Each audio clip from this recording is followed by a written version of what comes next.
Welcome back to our channel, friends. This is Sonia here from Growing Craft. Thank you so much for dropping in. Now, before we start this video, please do make sure that you subscribe to our channel and do not forget to hit the bell icon so that you do not miss out any of our updates. Also, do check our website www.growingcraft.com and let's get started. So, this is my plain MDF blank base on which I'm going to do my work. Now before I start doing my work, here I'm using my gesso. So I'm going to make sure that I apply generous amount of gesso and cover it completely.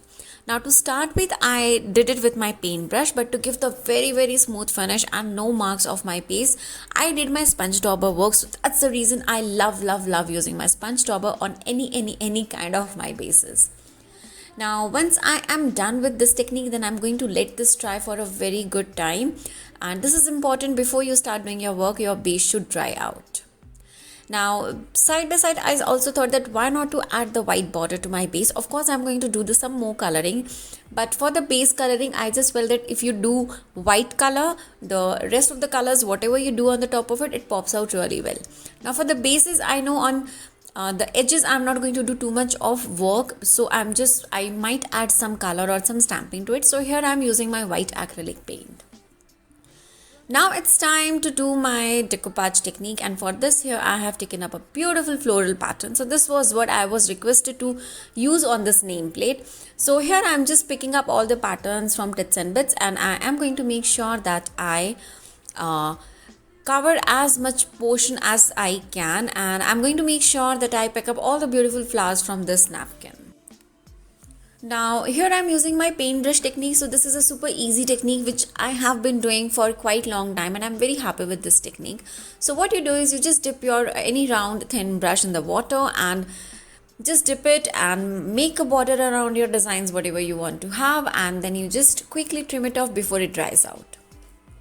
Now here I had already taken up more of the paper, so I just thought I should assemble it right away on my nameplate so that I know that how much I will be needing. Although later on you will see me doing some more cutting work. So yeah, it happens at times I do a little more cutting work and then we don't use that much. At times we use very small amount of cutting, but we use that and we need more. So yeah, it happens, and I think it's absolutely fine. So here adding a few more cuttings, and this is just to make sure that I cover my portions as much as I can.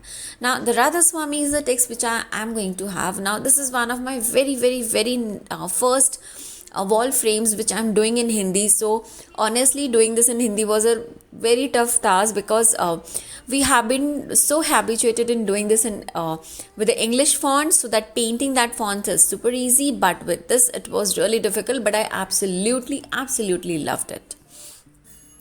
Now I'm just removing all the plies of my napkins, and this is very important step. If you are using your decoupage napkins, you can use any kind of designs, but you need to make sure that you need to remove the plies. If you are using decoupage papers, you really don't have to remove anything from that.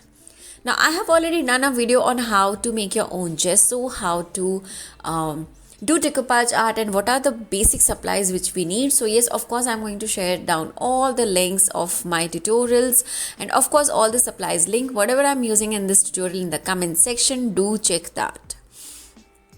So here I'm just trying to assemble everything, and this looks beautiful.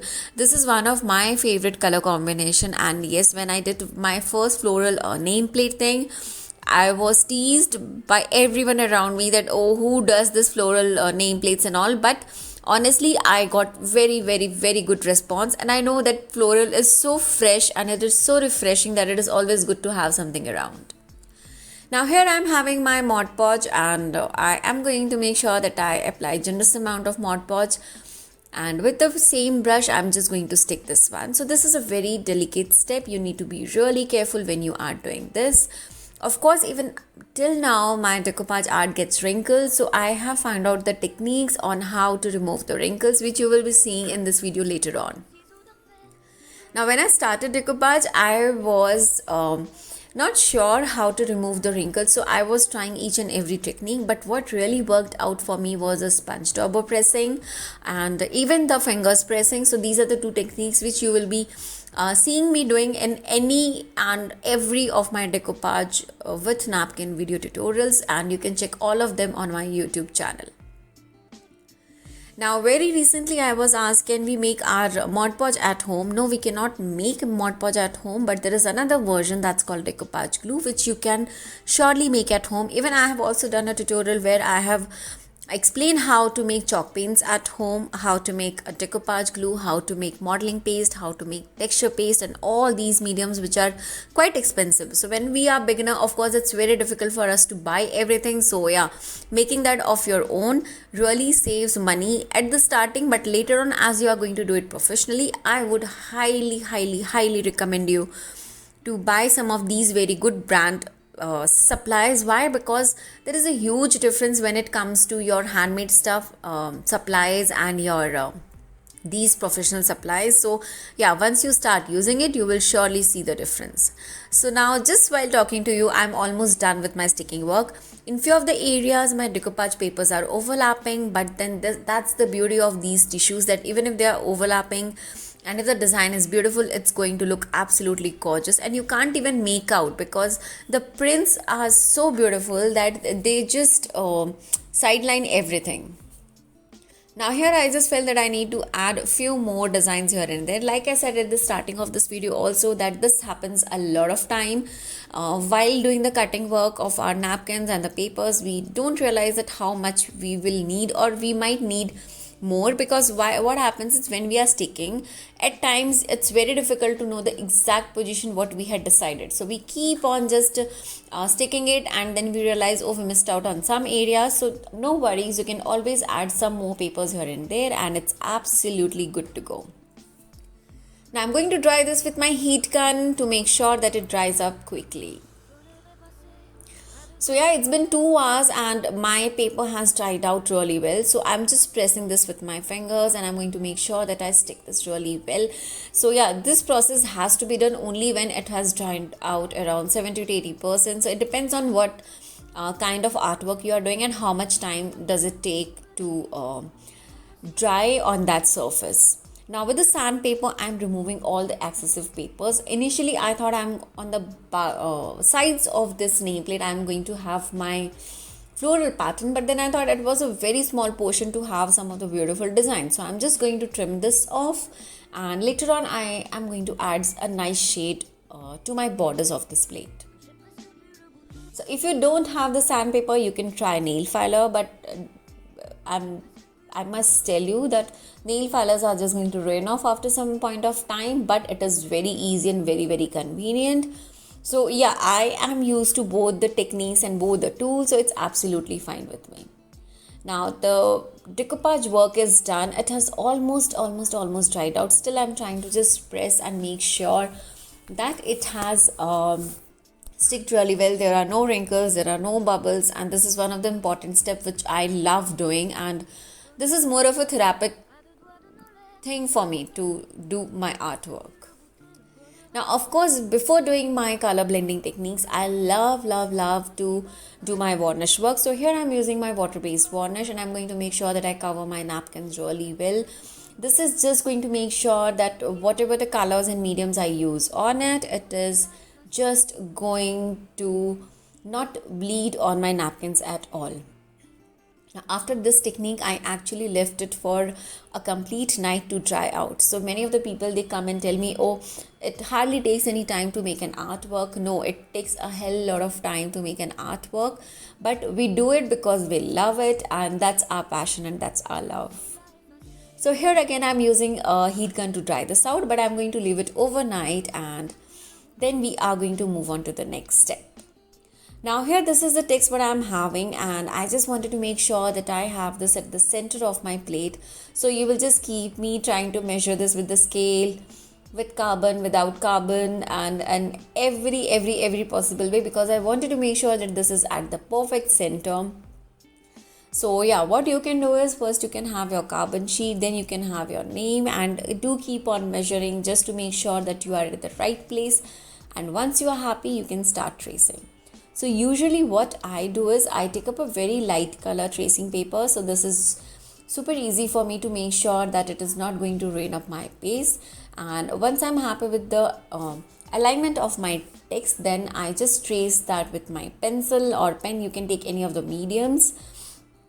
and it's super easy. Now here is a very quick tip.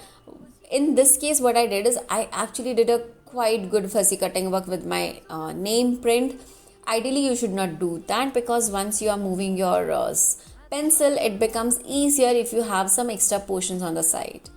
So here first I took my pencil color, then I was not happy with it, then I took my regular pencil and I was just trying to trace this as perfectly as I can. Of course there are going to be some tiny mistakes from me here and there, but then it's absolutely fine. The toughest part of this project was to do the black color acrylic painting of the name. It took me a lot of time, and honestly, like I said at the starting of the video, that it's very easy when you have to do your English lettering, because we have been doing it on such regular basis.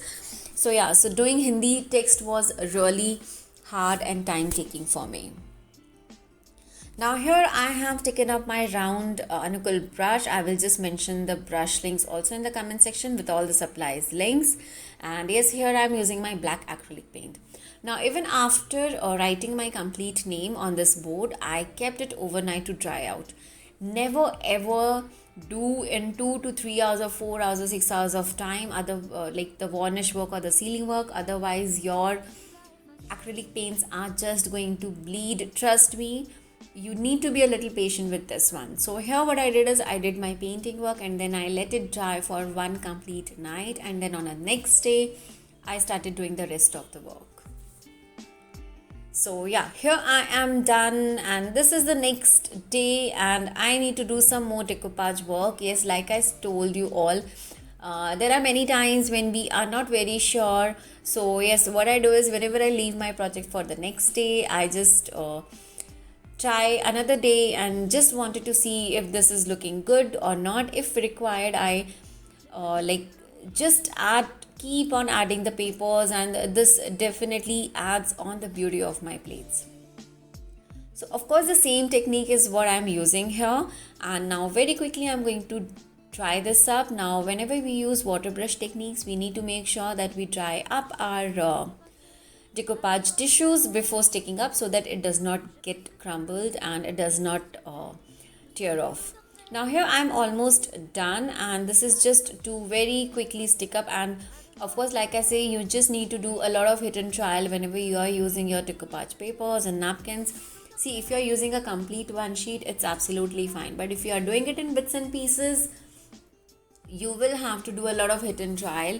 So yes, of course it takes a little more time, but then it gives a really beautiful effect. And yes, I hope you can see that I'm struggling a bit with my Mod Podge, but it's okay, that's fine. I enjoyed making this nameplate.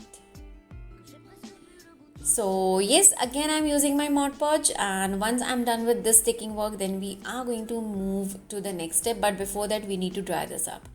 Now many of you might not have the heat gun, so I would highly recommend you to buy this one if you are doing a regular basis project. This is going to save a lot of time in drying of your artwork. Now here, like when I did my first decoupage layer in this board, I left it for one night to dry out. But here what I did was I just used my heat gun because the portions are very small.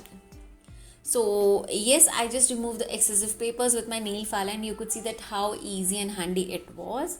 But you will also have to make sure that just keep that in mind, that it is just going to ruin off your nail filer. So just be aware of that. And of course, I have to seal this up because I'm going to blend in so many mediums on the top of it. So here I'm using my water-based varnish. See, this is the reason I just left it overnight after my black color acrylic paint work, so that my color does not bleed at all. Now after doing my varnish work, I'm just going to let it dry for a couple of hours, and then we will be back. So after 2 hours, everything has dried out well, and here I am using my script stamp. Now honestly, I just felt that I should have come up with an Indian theme stamps also, which I'm planning to get very soon, or this might have already been there on our website www.gurengcraft.com. so do check that. And once I'm done with my permanent stamping work, then it's time to do the coloring of my border. So here I'm using a tomato red color. So neither my nameplate is pinkish nor it's proper red. So I thought having a tomato red is going to be something of in mid of my frames, and this actually looked really beautiful. So I know on camera this is not very much visible, but you can see the pictures at the end that it looked absolutely beautiful. So here I have taken up a flat brush and I'm going to paint all the sides, and once this is done, then we are going to seal everything really well. So yes, of course, now this is again we are doing a varnish work, and trust me, it took me 2.5 days to make one nameplate. It takes that much of time if you are doing all the processes really well. I know in the tutorials you see everything very quick, but it is not very quick because we just trimmed down the video to very short span of time. So yes, with this our tutorial is done. All the supplies links are mentioned in the comment section below. Do check that. Thank you so much for watching, guys. Do not forget to subscribe to our channel. Thank you. Take care. Bye bye.